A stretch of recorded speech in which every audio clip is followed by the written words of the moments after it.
dari mulai Rabiul Awal sekarang. Rabiul Awal itu bentuk antum cinta kepada Rasulullah Shallallahu Alaihi Wasallam. Kalau antum benar cinta Rasul, antum harus cinta sunnah. Ihya'us sunnah, menghidupkan sunnah. Walaupun dianggap asing oleh masyarakat. Itulah yang disebut gorib. Gorib zamannya guroba. Nah, Rasulullah kan pernah mengatakan, al-islamu bada goriban, wa sayaudu goriban, kan gitu. Al-islamu bada goriban. Atau bada al-islamu goriban. Apa maksudnya? Islam itu awal pertama datang ke dunia dia disampaikan oleh Rasulullah SAW dalam keadaan gorib. Gorib itu apa? Asing. Ya, gorib itu artinya asing. Bukan orang asing, maksudnya perkara asing gitu. Wasayaudu goriban. Wasayaudu goriban. Dan akan kembali asing. Jadi Rasul menyatakan Islam itu akan kembali asing. Ajaran Islam yang hakiki itu kembali asing. Tetapi di ujung hadisnya, patuba lil gorow. Patuba lil goroba.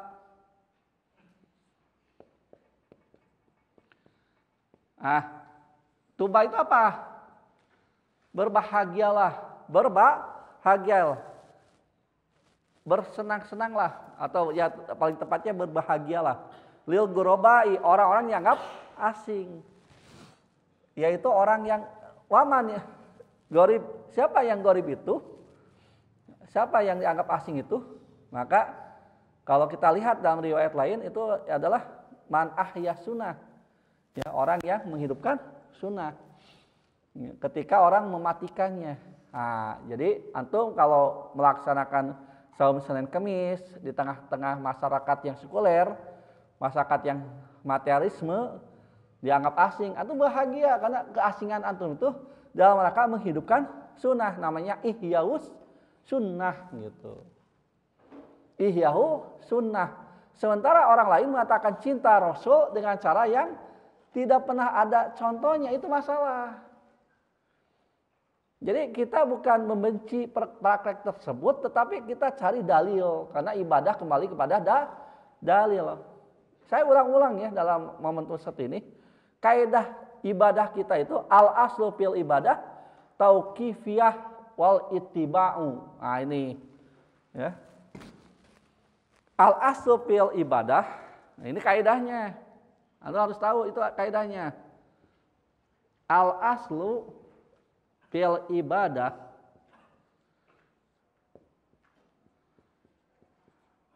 apa? Pokok dalam ibadah atau hukum dasar dari ibadah itu adalah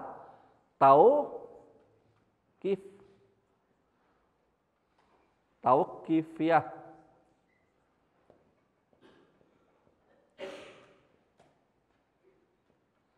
Wal ittiba.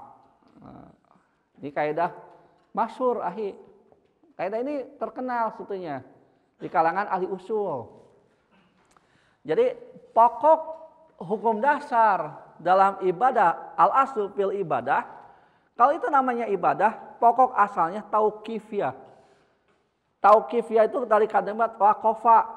Apa waqafa? Waqaf. Atau kalau belajar tajwid, enggak ada tanda huruf waqaf. Apa waqaf itu? Berhenti.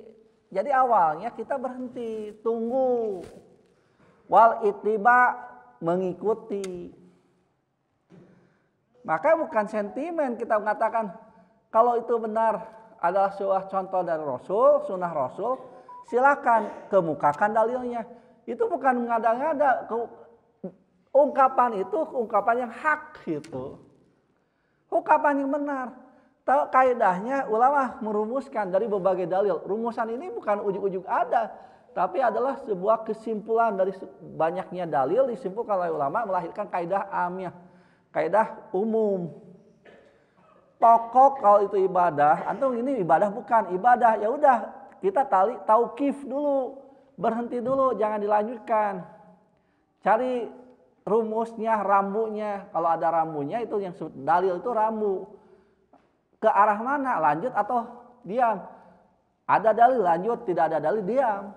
Begitu. Jadi soal cinta pada Rasul ibadah bukan? Cinta pada Rasul ibadah bukan? Ibadah. Karena kita mencintai Rasul itu bukan insting, gorijah kita, bukan. Beda kalau antum cinta pada lawan jenis, ibadah bukan? Hah? Bukan. Atau jangan nikah, bukan namanya. Tapi kan walaupun bukan ibadah, itu mah secara manusiawi juga cinta kan? Kenapa? Karena itu fitrah.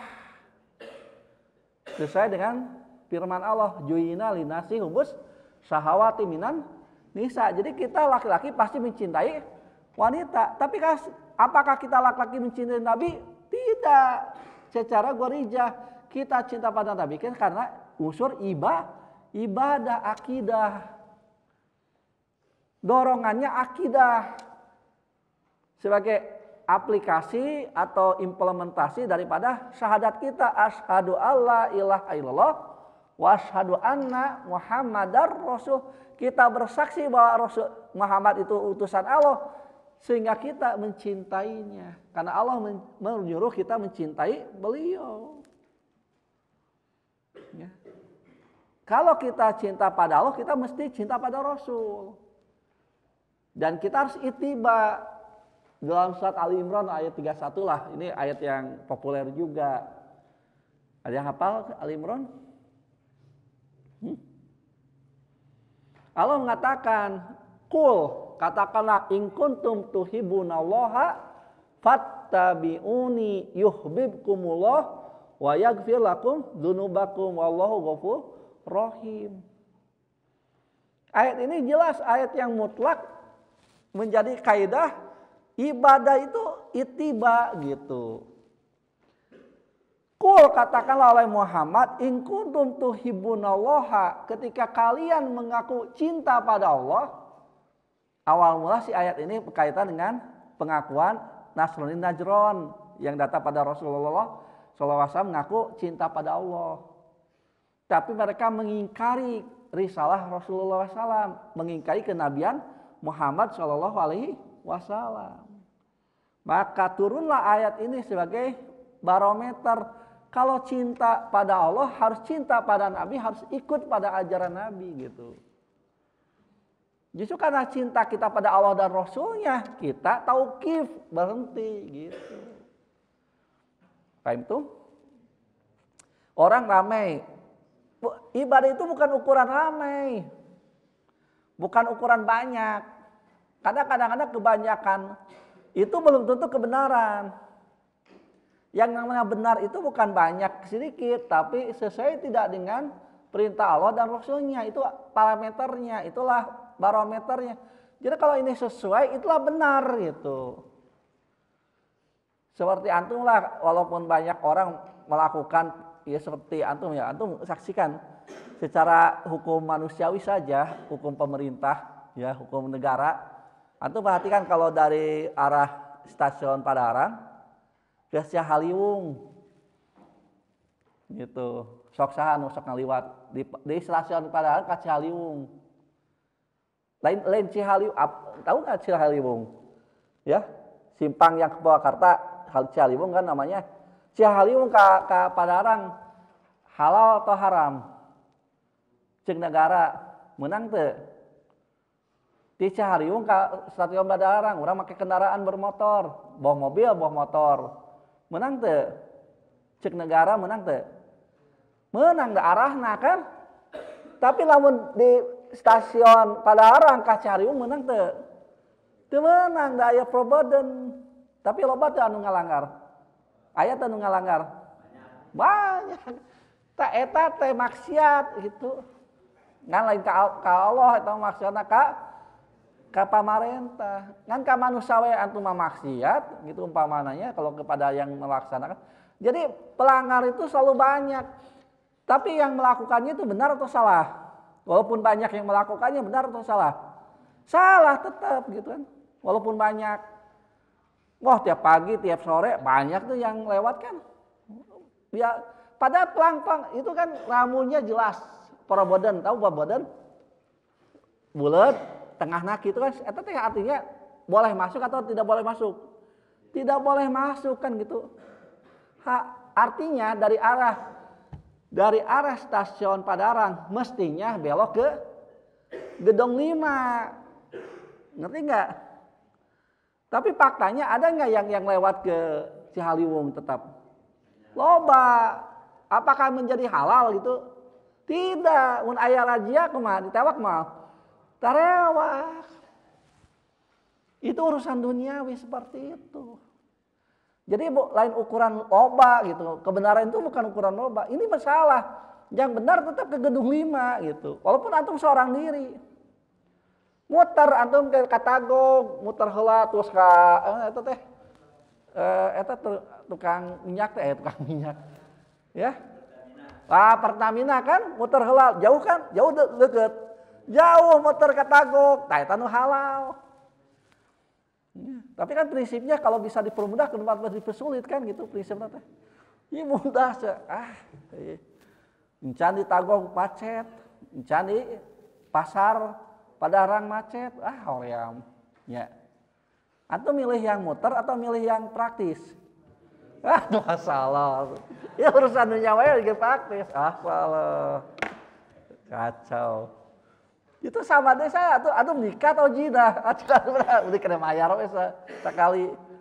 Aya nikah mah kudu aya wali, elu saksi, aya mas kawin, aya resepsi. Wah, biaya teh. Mending we sudah sakali mayar mut'ah. Aduh kacau, jadi gak boleh berpikir seperti itu, bukan karena praktis. Muter saja tuh, bukti ketaatan. Urusan dunia saja kita gak bisa taat gitu, apalagi urusan ukhrawi yang tidak kelihatan akibatnya. Di dunia mah polisi akibatnya teh karasa keneh ditilang, rugi kan ditilang teh. Karasa keneh mata mun aya polisi, muter ka Gedung 5 eta teh mun aya polisi mah. Polisi gitu kan. Jadi sieun keneh ku polisi tipan ku Allah gitu. Nah, maksud saya jadi kebenaran itu tidak diukur oleh banyaknya orang melakukan gitu. Tetap saja kalau antum sendiri ya silakan. Antum sendiri tapi antum taat itu yang benar itu antum gitu. Ngerti enggak? Antum sendiri ke Gedung 5 dari stasiun Padalarang pakai motor atau pakai mobil, atau ke Gedung 5 muter ka terminal Pertamina, muter deui ka Tagog, muter deui ka pasar, muteran. Banding macet, banding lila, bedana sih bisa 10 menit umpamana. Tapi antum sendiri dan antum taat, itulah yang disebut orang yang taat qanitin gitu. Itu yang disebut kebenaran. Karena sesuai dengan petunjuk. Tapi kan ada orang mah yang praktis. Kalau bisa dipermudah, kenapa dipersulit? Pajar kan gitu. Ini yang mudah. Ya. Siga nyen SIM kan, antum nyen SIM maning keneh prosedur SIM nggak dilalui, aya tes tulis. Ada yang pernah ikut SIM nggak buat SIM? Yang antum datang ke Jalan Jawa kalau di Bandung. Kalau di Kabupaten Bandung Barat saya nggak tahu. Kalau di Kota Bandung ke Jalan Jawa, ya, antum datang ke Jalan Jawa, antum testing teori, testing praktek, ya, itu bisa lama. Karena di teori saja banyak item yang harus diisi kan, multi choice semua, tapi kan banyak soalnya. Begitu praktek, antum pernah lihat yang praktek ujian SIM? Wah, beratna puter-puter. Beratnya kieu kahiji tuh menang nubruknya, teu menang nubruk kieu padahal naon cek urang mah. Tapi itu tes keterampilan, skill. Lewat kan? Tak putar gitu kan. Kaki nggak boleh napak, nggak boleh turun ke tanah gitu. Cek urang teh da engke urang di jalan raya memang teu napak dan napak wae nya. Tapi enggak ada itu memang aturan seperti itu. Kahiji teu menang nubruk, kadua teu menang napak. Si kaki harus tetap di pedal tepatnya, gitu kan. Itu sulitnya luar biasa. Tapi bayarnya murah, sekitar 75.000 umpamanya. Beres. Atau antum teu testing ya, antum teu tes tulis atau tes praktek henteu. Sajam beres, setengah jam beres, langsung dipoto. Maya 200.000. Milih nu mana? Ya? Antum datang ke Jawa, atau antum datang ke kenalan. Geus kurang lah gitu. Pokoknya setengah jam beres gitu. Atau antum melalui prosedur yang belit-belit, testing. Ya, ujian skill motor. Nah, kalau skillnya bukan skill dewa, saya gitu. Skill dewa tuh gitu. Skill luar biasa lah. Orang yang terbiasa ngojek juga belum tentu lulus. Kenapa nggak boleh nyenggol? Eta kasenggol saeutik labuh si tiang nate. Di kaki nggak boleh ke bawah. Padahal dina praktek di lapangan makan maunya di parapatan orang kudu kieu kan angger ka handap. Tapi ya begitulah aturannya. Yang satu sulit tetapi prosedural sesuai dengan aturannya. Yang satu lagi praktis lebih mahal. Tapi langsung jadi milih mana? Nu kaduanya. Di dunia saja begitu kita teh hayang nu praktis. Padahal kalau antum ingin meraih kebenaran, mestinya antum melalui proses itu. Dalam kenyataan hidup kita begitu juga. Kalau antum ingin diridhoi Allah, sok praktek apa yang diperintahkan Allah, apa yang dilarang oleh Allah, jangan dilanggar gitu. Puasa Ramadan sajang lapar puasa we, cuk urang teh jang naon lapar puasa gitu. Lain jang naon, tapi itulah perintah Allah. Nah, itu gambarannya ikhwah ya. Jadi kita semua seringkali maksiat walaupun mungkin dalam bentuk rambu-rambu lalu lintas. Kalau dalam rambu saja kita maksiat, dikhawatirkan lampu Allah juga antum langgar gitu. Ulun ningali ieu teu salat gitu. Ulun ningali keun puasa batal, dah keun bae da ulun ningali tah gitu. Ini hak orang lain ambil. Jangan antum. Ini hak orang lain, antum sampaikan pada yang haknya. Jangan kau hianati, itu amanah gitu. Emang berat. Godaannya selalu ada, cokotong gitu. Tapi kan kalau itu antum ini amanah ya kasihkan kepada yang haknya. Dihakin hakohu ya. Berikanlah kepada yang punya hak-haknya. Nah, ini bentuk kita ketaatan. Ketika antum taat melakukan seperti itu, insya Allah jiwa antum makin bersih, makin bertakwa. Karena godaannya juga berat itu. Ya. Maaf, misalkan ya di asrama atau di sakan ya. Kalau di Firdaus namanya sakan, nyebutnya sakan. Kalau di sini mungkin asrama ya. Di asrama atau di sakan antum dapat di meja teh aya duit 100.000, tepira lah 100.000 gitu. Nah meja teh. Tapi antum yakin itu bukan duit antum karena antum kan nggak punya uang umpamanya gitu ya. Ini duit orang lain. Kira-kira antum disalabarkeun atau disimpan? Kan kalau rumusnya seperti tadi, nggak saya tilap. Ya, kalau bisa dipermudah kenapa dipersulit? Ada liur eta. Halal tidak warga, tidak halal. Ya, terpaksa tuh selabarkan. Saya pernah jatuh dompet, itu luar biasa ya. Di motor itu ternyata ada yang menyusul. Gitu, yang menyusul. Papa ini dompetnya. Alhamdulillah. Orang itu jujur ya. Padahal kalau mau dia tilap itu, sedangkan waktu itu lumayan ya, saya punya tabungan ketika padahal ada milik lah ya, gitu. Ternyata alhamdulillah ada yang masih jujur gitu, ada masih jujur. Dia budak bahasa dikejar, saya itu dikejar, disuruh ini ya, sugante aya naon gitu. Pak, ya setelah dompet jatuh, dompetnya jatuh. Nah harusnya seperti itu antum, ya jangan api-api tekan budak. Punten teh api teh bade budak kan api-api tekan budak. Ya atuh gitu kita 10 kilo atau 20 kilo per jam. Itu mah modus eta mah. Atau harusnya HP ya. Itu atau selebarkan. Nah, selebarkan. Nanti kalau sudah 1 tahun baru itu hak antum. Kalau sudah selebarkan 1 tahun tidak ada yang ngaku. Ya.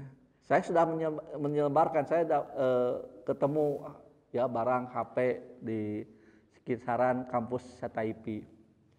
Sampai sekarang belum ada yang ngaku. Padahal saya sudah dipublikasikan di Facebook. Itu kan salah satu publikasi yang praktis hari ini ya.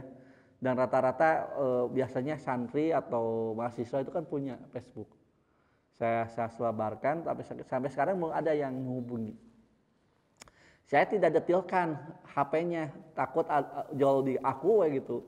Ya saya kan saya menemukan HP tanggal sekian di sekitaran Sataipi Bandung. Saya hubungi saya gitu kan. Tapi detail HP-nya nggak perlu saya sebutkan, nanti ini anu abdi gitu. Kan maksud saya gini, kalau ada yang kontak, saya akan tanya mereknya apa gitu. Begitu kan? Nah, sampai sekarang belum ada. Mungkin ada yang antum pernah ke Sataipi ke Ganiti main lalu jatuh. Itu asli, saya nemu. Nah, saya tunggu sampai 10 bulan lagi. Kalau tidak ada yang ngaku ya itu milik berarti. Begitu. Emang sekarang yang paling praktis media sosial. Saya umumkan dan nomor WA saya disebutkan di Facebook itu. Hubungi itu. Kenapa mereknya tidak saya sebutkan? Dikhawatirkan ujung-ujung yang ngaku gitu. Sebetulnya mereknya itu Oppo. Mereknya Oppo. Silakan antum aku ya. Tinggal tipenya kan Oppo-nya tipe apa kan gitu. Ya. Nah, silakan ya. Kalau ada saudara atau orang tua yang kehilangan HP sekitar 4 bulan atau 3 bulan yang lalu lah. Karena itu akhir semester. Akhir semester ada pertemuan menjelang maghrib, begitu saya keluar gerbang Sataipi, di sana ada BMT, di depan PMT persis. Saya tidak sengaja berhenti, dihanap di saya HP, waduh kadang milik gue. Tapi sampai sekarang belum saya gunakan, masih utuh, saya simpan. Ya. Nah, jadi itu hak orang lain, belum bisa kita gunakan. Tapi sudah saya sudah selebarkan. Nah, tapi kalau nemunya di asrama, nggak perlu pakai Facebook antum ya. Antum tinggal sebarkan saja di sini. Kan orang itu pasti kan teman antum di asrama. Maka pakai Facebook itu, karena pasti teman antum di asrama. Ya, kalau dapat menemukan uang. Ya, kemudian yang kedua, ini masuk ke tema berikutnya. Silakan halaman 17. As-saniyatu yang kedua, ini konsekuensi daripada iman kepada Allah, masih iman kepada Allah ya. Jadi Allah sangat mengharapkan dan mewajibkan kita untuk menaati. Yang kedua, annallaha la yarda ayyushraka ma'hu ahadun fi ibadatihi. La malakun muqarrabun wala nabiyyun mursalun. Wa dalilu qauluhu ta'ala a'udzu billahi minasyaitonir rajim. Wa annal masajida lillahi fala tad'u ma'allahi ahada. Surat Jin ayat 18.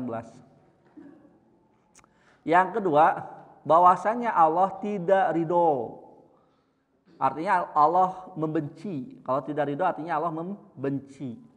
Ayyushraka ma'ahu ahadun, diserikatkan bersamanya seorang makhluk, seorang pun makhluk. Fi ibadatihi, dalam menyembah kepadanya. Jadi maksudnya yang Allah murka, Allah benci, itu ketika Allah diduakan dalam hal kita ibadah kepadanya. La malakun qarabun, tidak pula malaikat yang didekatkan. Wala nabiyyun mursalun, begitu pula dengan nabi yang diutus. Enggak boleh. Jadi Allah tidak boleh disebandingkan dengan malaikat sekalipun. atau nabi yang mulia sekalipun. Gitu. Allah sangat benci kepada orang yang menduakan Allah seperti itu. Dalilnya surat Jin yang dikutip oleh Syekh Muhammad bin Abil Wahhab rahimahullah. Ayat 18. Wa anal masajida lillahi, dan sesungguhnya masjid-masjid itu milik Allah. Nah ini Masjid Baitur Rahman juga milik Allah. Masjid ini milik Allah, maka jaga adab kepada Allah. Perhatikan antum, nggak boleh masjid disamakan dengan pasar. Haram, nggak bisa. Haram. Nggak boleh antum jual beli di masjid, nggak boleh antum nagih hutang di masjid, nggak boleh antum membuat rusuh di masjid gitu, nggak boleh. Futsal di masjid, tuh eling. Ya barudak malah ada leuheung, barudak lucu, antum barudak jebrog gitu, geus garede. Sarung dibuleutkeun ya sarung, maka dibuleutkeun siga bola terus ditajongan. Deur kana kaca, ya. Ini masjid, akhi, bukan lapangan sepak bola. Nah, fala tad'u ma'allahi ahada. Janganlah kalian menyeru seorang makhluk pun bersama Allah. Ingat, syirik itu bukan tidak menyembah Allah. Syirik itu ada orang menyembah Allah sekaligus menyembah yang lain gitu. Ngerti nggak? Jadi syirik itu, ya, asyirku itu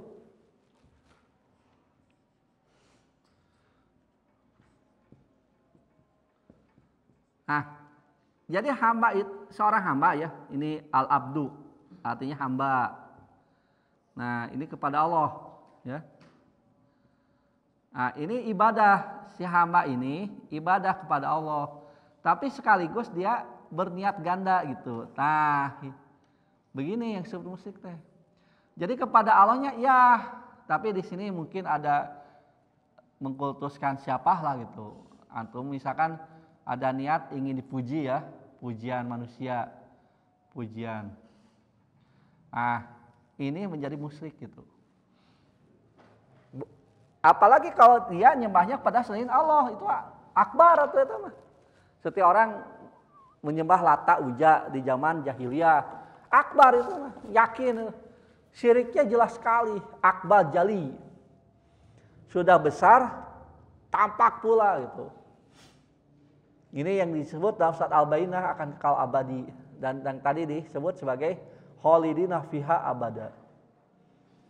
Tapi kalau syirik yang dimaksud di sini ala kadar antum menyertakan Allah bersama yang lainnya, Allah murka.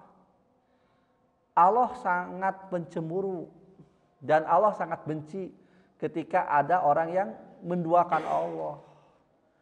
Jadi niat ka Allah na aya, niat ka nu lainna aya gitu. Eta hayang dipuji, hayang dikagumi gitu. Pokoknya tujuannya bercabang, bukan hanya kepada Allah. Berat ahi ya, apalagi antum aktivis dakwah ke depan.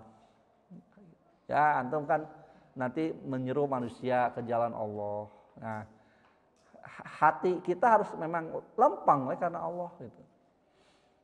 Lempang, jangan menggandakan sugande jeung sugan gitu. Aing geus ngaos mah sugande atunya dibekelan cenah gitu. Maha bakaka ke gitu. Atau mungkin kerupuk sakarung ke gitu. Ya jadi antum luruskan niat, walaupun nanti kewajiban antum sebagai thalabul ilmi atau sebagai penyelenggara ya tentu punya kewajiban lain ya. Tapi kalau di posisi antum sebagai mubalignya, lempeng ke niat karena Allah. Susah, memang susah. Luar biasa susah. Kita meluruskan niat hanya untuk ridho Allah, hanya untuk wajah Allah, waduh beratnya luar biasa. Aya we nah hatete, sugan gitu. Ini berat. Benar-benar berat. Kecuali yang Allah tolong, Allah berikan rahmat. Bisa tulus luar biasa. Nah, jadi bukan berarti kita menolak pemberian orang, enggak begitu. Kalau dikasih ya kita terima, tapi itu bukan tujuan pokok. Antum harus melerahkan, meluruskan niat. Jadi ketika antum sudah jadi aktivis dakwah, dai, mubalig, ustad, niat antum harus wajah Allah saja. Ya. Hanya rahmat Allah yang antum cari, pahala dari sisi Allah. Sebagaimana kita sholat sunat, sebagaimana kita sholat berjamaah, yang kita kejarkan pahala dari Allah. Begitu juga dengan aktivitas dakwah. Antum luruskan, ya. Nah, termasuk juga antum ketika masih tahap pembelajaran, tujuan antum masuk ke sini, luruskan untuk benar-benar hafal Quran karena Allah. Ya, bukan hafal Quran kemudian antum menjadi dipuji-puji orang, disanjung-sanjung orang, ya, karena kehebatan ilmu antum, bukan begitu. Antum luruskan niat, datang ke sini untuk menghafal Quran, dan karena itu Allah menyuruh kita menghafal Quran. Gitu. Apa yang antum kejar? Ridho Allah. Maka nanti ketika antum memang sudah, ya, mencapai titik kesuksesan, antum tidak lagi merasa angkuh, takabur, sombong, tidak. Kenapa? Karena ini semua kita sadari itu pemberian Allah gitu. Bukan karena kita hebat, bukan karena kita istimewa, bukan. Murni karena Allah memberikan kemudahan. Sebab kita sudah meluruskan niat. Akibatnya Allah menolong kita. Kalau antum titik berangkatnya sudah ingin ijazah, ingin disebut al-hafid, ada gelar-gelar tertentu sebagaimana ibadah haji ke Mekah, kemudian gelarnya ingin disebut Pak Haji, Bu Haji. Begitu ada orang yang mengeluh, Pak Ahmad tinggal ieu. Oh, pohos Pak Haji, aya naon tah kan? Ari disebut Pak Haji mah ada aya naon? Ini hayang disebut Pak Haji curang.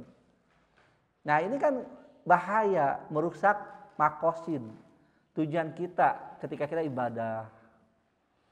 Yang saya titipkan antum ketika sudah jadi aktivis dakwah, hati-hati antum. Kenapa? Karena godaan materi sangat kuat.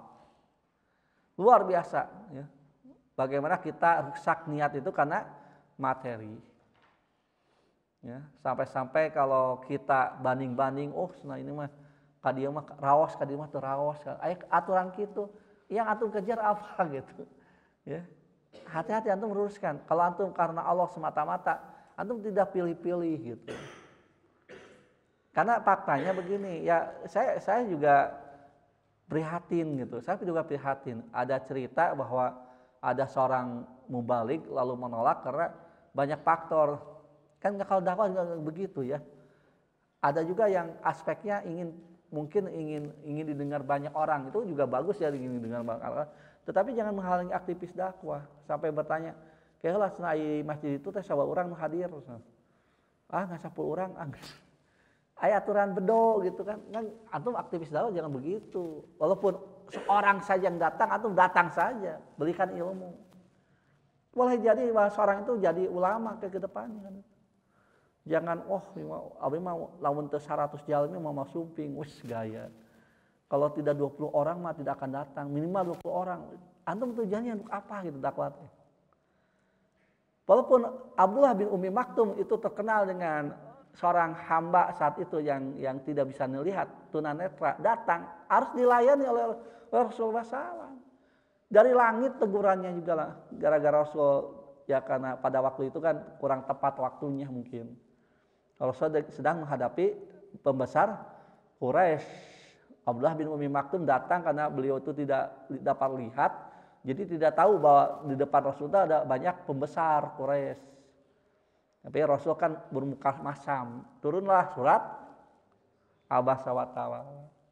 Artinya walaupun orang itu dalam kacamata kita rendah, dalam kacamata materi kita, ya orang yang pirang kieu, antum jangan begitu, antum ajari saja.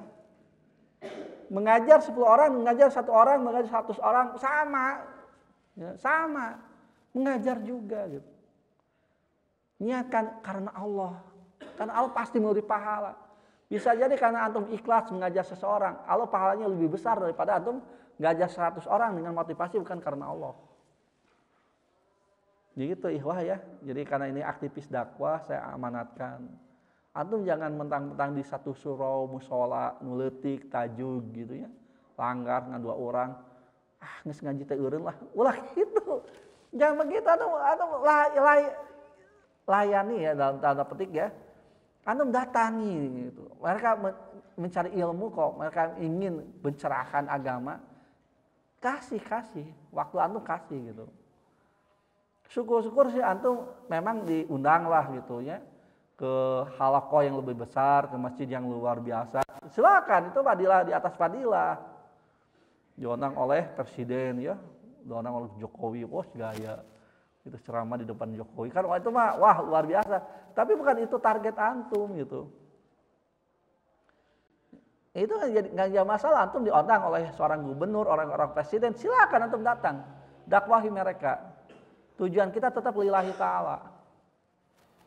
Kemudian datangi kepala suku, datangi anggota biasa yang dianggap kita kontribusinya bagaimana, nggak boleh begitu. Ini kalamullah, kalamur Rasul, sampaikan, mereka mendapat ilmu. Ya ikhwah, luruskan niat.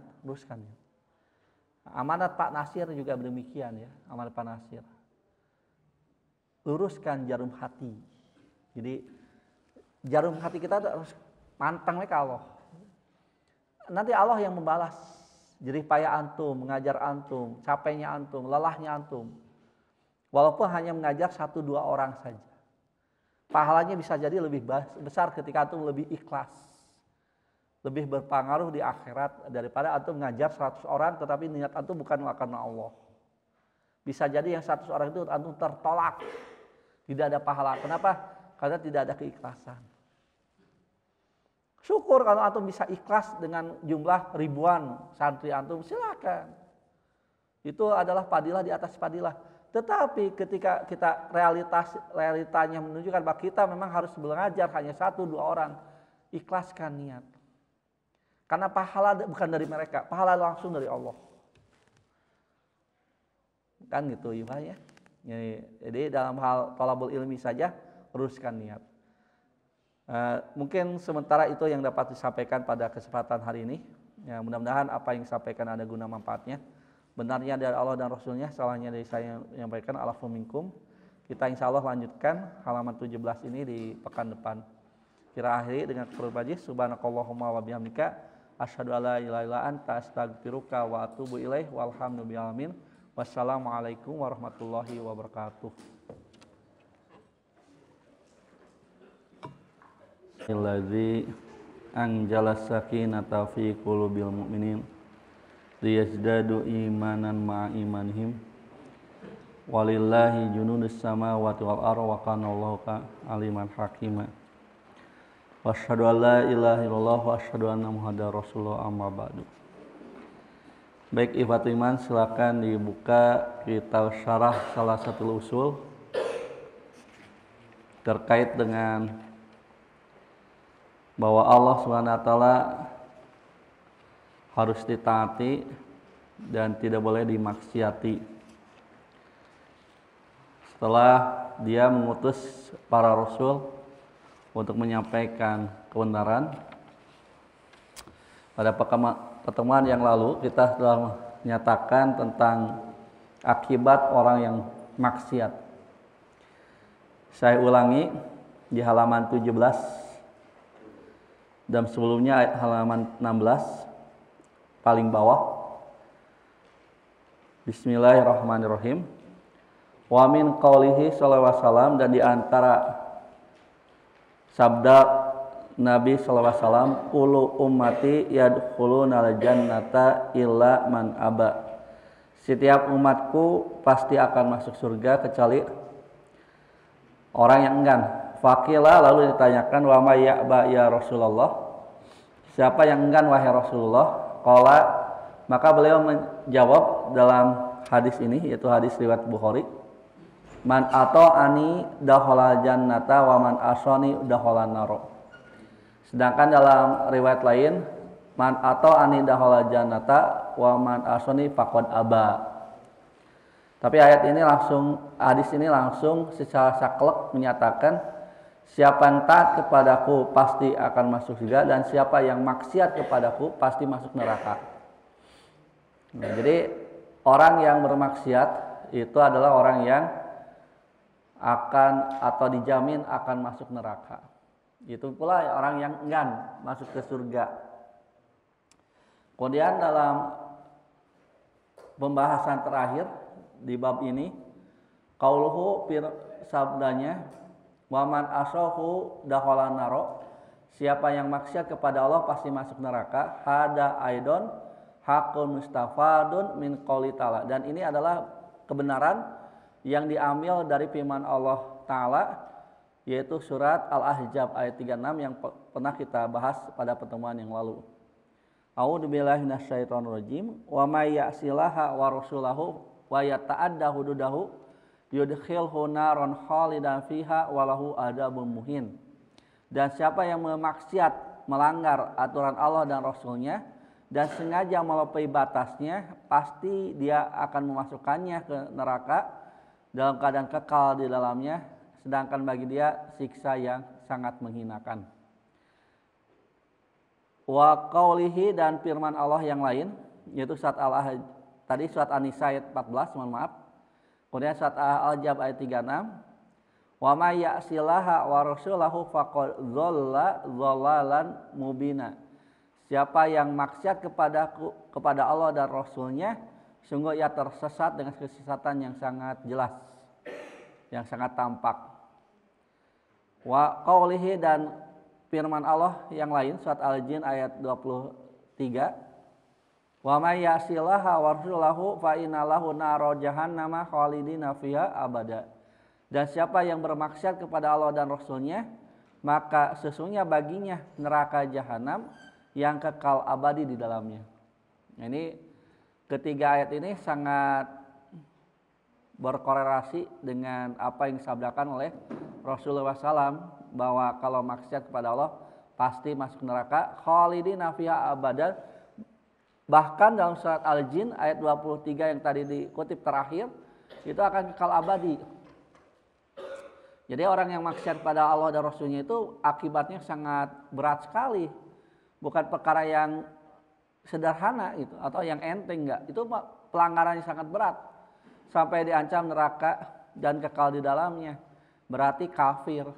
Ya. Karena dalam akidah Ahlussunnah wal Jamaah, yang kekal abadi di neraka hanyalah orang-orang yang kafir.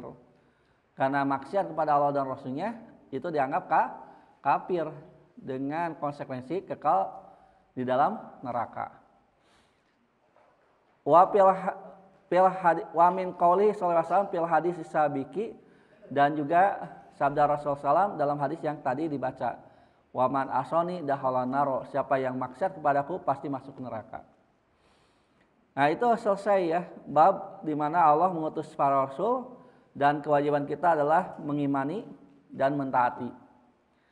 Mengimani, membenarkan apa yang beliau sampaikan berupa risalah dan syariat, serta menaatinya, tidak sekedar meyakini tapi menaatinya, taat, tunduk, patuh, serta mengamalkan segala apa yang Allah dan Rasulnya jelaskan.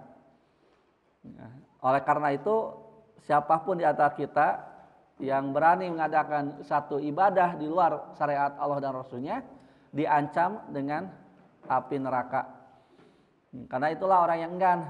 Kenapa? Karena tidak taat kepada Allah. Jadi taat itu syarat mutlak, harga mati gitu.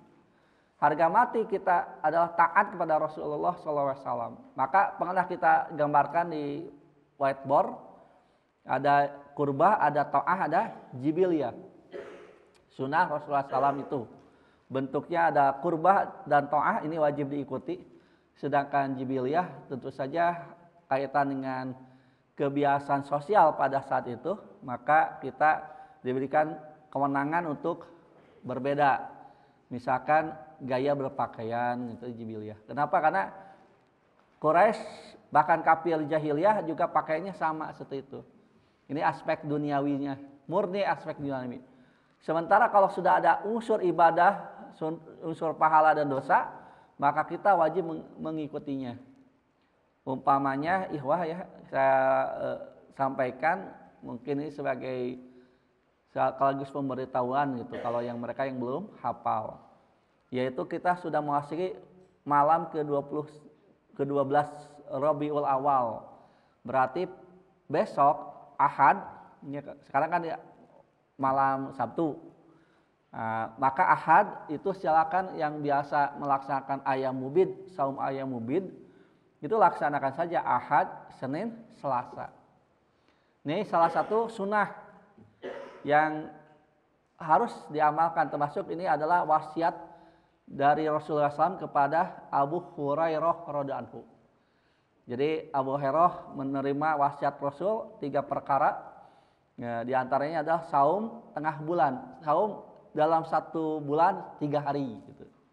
Itu adalah. Kemudian sholat duha 2 rakaat, kemudian sholat witir setiap malam. Ini nasihat Rasulullah SAW kepada Abu Hurairah. Ausoni khalili, kata Abu Hurairah, kekasihku telah memberikan wasiat nasihat kepadaku, yaitu diantaranya adalah saum ayyamul bid 3 hari dalam setiap bulan. Jadi kalau antum punya niat ya, punya kesempatan, silakan 3 hari kok ya. Tapi kalau yang sudah terbiasa Senin Kemis ya Senin Kemis ngaji masalah. Yang terbiasa Daud silakan. Yang terbiasa 3 hari, nah ini saya beritahu karena besok tanggal 12 Rabiul Awal. Ya. Hari ini, sebetulnya malam ini sudah masuk Rabiul Awal. Nah, kita kadang-kadang dalam rangka mencintai Nabi SAW melaksanakan apa yang ada 12 Rabiul Awal tuh biasanya. Apa kaitan apa dalam sejarah 12 Rabiul Awal? Ya itu Maulid Nabi SAW. Ya mohon maaf, sebetulnya kalau kita lihat bagaimana Rasulullah SAW menghadapinya, itu tidak kita dapatkan satupun hadis terkait perayaan tersebut.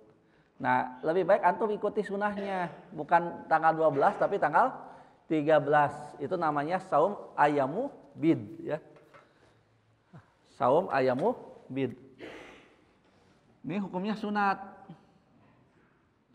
Ayyamul bid itu hari putih ya, bid itu putih.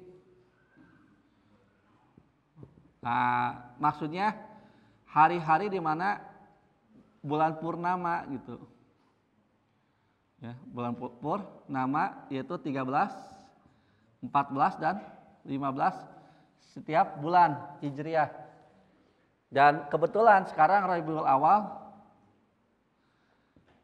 Awal sekarang itu akan kita jelang 13, 14, 15 itu hari Ahad sampai dengan Selasa. Ini maksud saya silakan antum hidupkan sunnah Rasulullah Shallallahu Alaihi Wasallam. Walaupun hukumnya adalah sunnah mandub, tapi ini adalah nasihat Rasul kepada Abu Hurairah, yaitu setiap bulan 3 hari saum. Berapa persen coba? Hanya 10%. Karena sebulan itu kan 30 hari. Ini 3 hari diambil, berarti hanya 10%. Antum masih bisa makan minum sepanjang 27 hari. Lebih banyak saumnya atau lebih baik bukanya? Lebih banyak saumnya atau lebih banyak bukanya? Lebih banyak bukanya. Bahkan Senin Kemis saja, Senin Kemis kalau antum rutin itu akan hanya berapa hari? Satu bulan itu 8 hari kan? Karena 4 pekan kan, 4 kali 2 8 hari. Berarti sisa antum makan minum berapa hari? 22 hari. Jadi masih banyak antum makan daripada antum saum. Makanya biasakan, dan ini sebagai bentuk mujahadah bagi pencari ilmu. Thalabul ilmi itu mujahadahnya diantaranya siap saum setiap bulan 3 hari umpamanya, atau 8 hari dalam Senin Kemis, kecuali kalau antum Daud. Kalau Daud bisa 15 hari antum saum. Ya. Nah, mudah-mudahan ada yang sudah terbiasa saum Daud ya, mudah-mudahan di sini. Atau minimal Senin Kemis lah, ya. Atau kalau Senin Kemis berat, ya ini mulai antum biasakan setidaknya